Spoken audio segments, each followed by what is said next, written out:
Accidents like these unfold in just a fraction of a second. Everybody all right? But the images of mangled buses and shell-shocked students linger long after school bus crash sites have been cleared. Which is why we're here to watch 9 tons of steel smash to a standstill. With high-speed cameras, this team of engineers is able to freeze time, to analyze in remarkable detail what happens when a school bus crashes to the vehicle and its precious passengers who, more often than not, aren't wearing seatbelts. We can do better when it comes to safety. That's how we learn, is actually crashing buses and evaluating, studying the films. But we're going to find that we can do better than what is offered today. The results of this crash test in a moment. But first, the debate, because for years, parents and safety advocates have questioned why most school buses are not equipped with seatbelts. It might seem like an obvious question, but according to government officials, it's not that simple. This is where it's always challenging, because you're taking a system that's already safe, and then you're saying, make it safer. But what you don't want to do is have any unintended consequences. Nearly 24 million students commute on school buses every day. Every year, a few thousand are injured, and an average of 5 are killed in crashes. 911, where's your emergency? Yes, a school bus just ran into the underpass at Emerson and English Avenue. But when tragedy strikes, like on this morning in Indianapolis... Was there any kids on the bus? Yes. I believe my daughter would still be here if she had on a seatbelt. Her 5-year-old daughter, Donesty, was on her way to school. It's like it's fresh every day. When her bus slammed head-on into a bridge. I didn't think that I sent her with her daddy to get on a bus. She'll never come back. Michael Watkins was on the same bus that morning. I remember every time she got on the bus, she had candy. And she always shared with everybody. But he doesn't remember the accident. He fell asleep on the way to school. I woke up. Then I just heard a lot of sirens and screaming. And then I just felt somebody touching me, and it hurt. His leg, his femur, broken. Do you think that he would have suffered the extent of those injuries had he been wearing a seatbelt?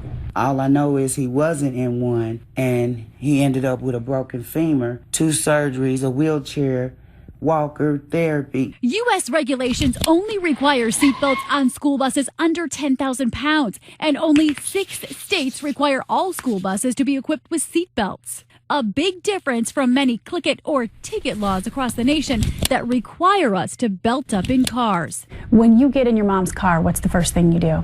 I put on my seatbelt. But you don't have to wear a seatbelt on a school bus. Does it make sense to you? No.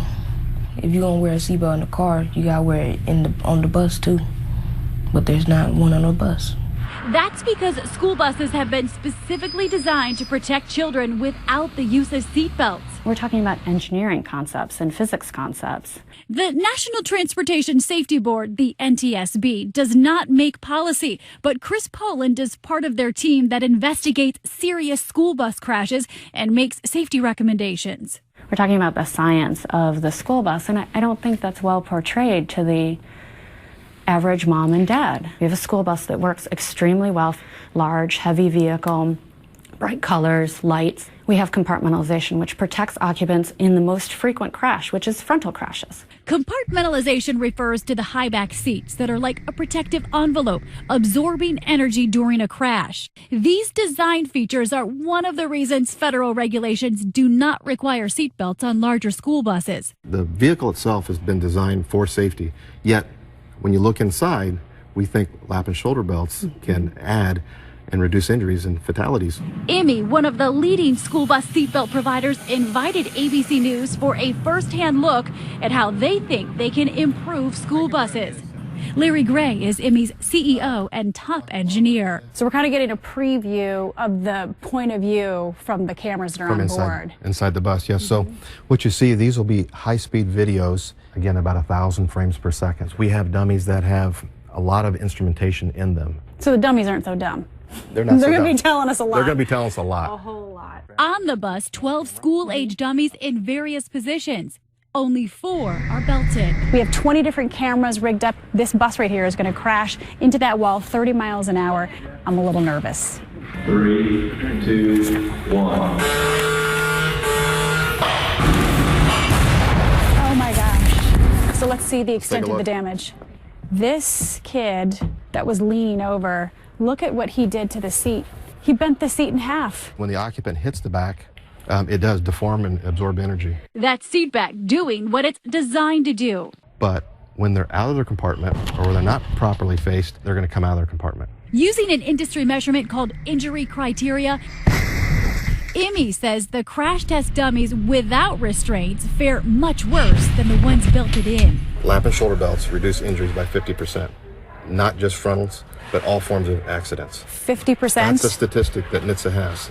If you're in a side impact and you're restrained, that's going to be better than being unrestrained and just thrown. And Emmy says this is especially apparent in more uncommon accidents like side impacts and rollovers. This is very dramatic. They're thrown throughout the vehicle and they hit hard surfaces or the roof of the vehicle. Seatbelts save lives. We wanted to see what NHTSA, the government agency responsible for school bus safety regulations, had to say about this new data. For years, their position, spelled out plainly on their website, has been school buses are one of the safest forms of transportation without seatbelts, and have raised concerns that higher costs of buses with seatbelts could result in fewer buses and more students commuting in passenger cars where they are 20 times more likely to die in an accident. But when I went to see them, suddenly, a different story. Do you believe school buses would be safer with safety belts? Our job is to help save lives and prevent injuries. And our kids are precious. Every single day they go to and from school, we want them to be safe. And we know seatbelts save lives. If seatbelts save lives, why isn't there a federal mandate? Everything's on the table for us to look at. Just weeks into his new role as NHTSA's top dog, Mark Rosekind is now promising a full review. Is this an about face for your agency? I'm the new guy, fresh eyes. Does that mean we might change things? We may.